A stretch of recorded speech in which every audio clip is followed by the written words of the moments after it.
La mode éphémère est dans le viseur, les députés ont entamé jeudi l'étude de mesures pour limiter la fast fashion, incluant un malus environnemental et une interdiction de la publicité pour la vente de ces vêtements à bas prix, souvent importés.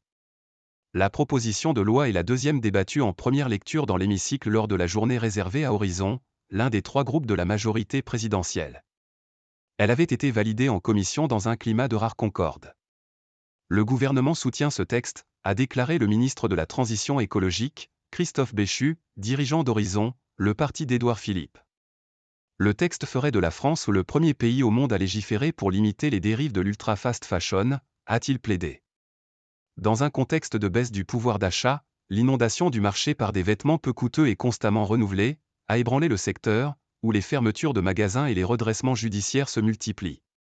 Mais c'est l'angle environnemental que met en avant le texte de la députée Horizon Anne-Cécile Violent. L'industrie textile est la plus polluante, elle représente 10% des émissions de gaz à effet de serre et 20% de la pollution des eaux dans le monde serait imputable à la teinture et au traitement des textiles, a-t-elle souligné.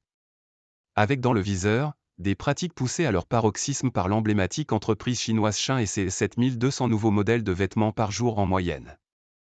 La proposition de loi prévoit de définir la fast fashion, avec des critères basés sur les volumes produits et la vitesse de renouvellement des collections, renvoyant à un décret pour en fixer les seuils.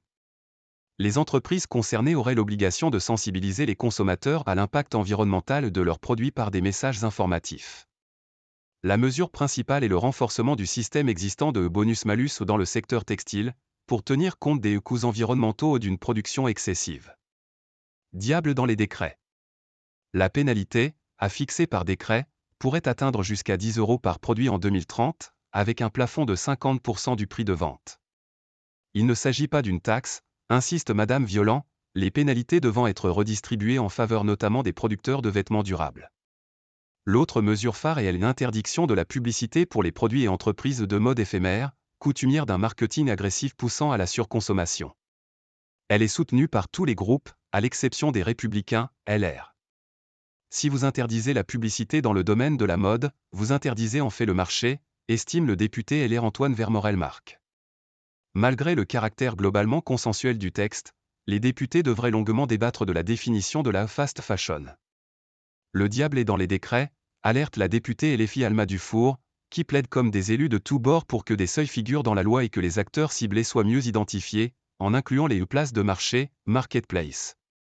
Écologistes et socialistes aussi insistent pour que le texte soit plus ambitieux.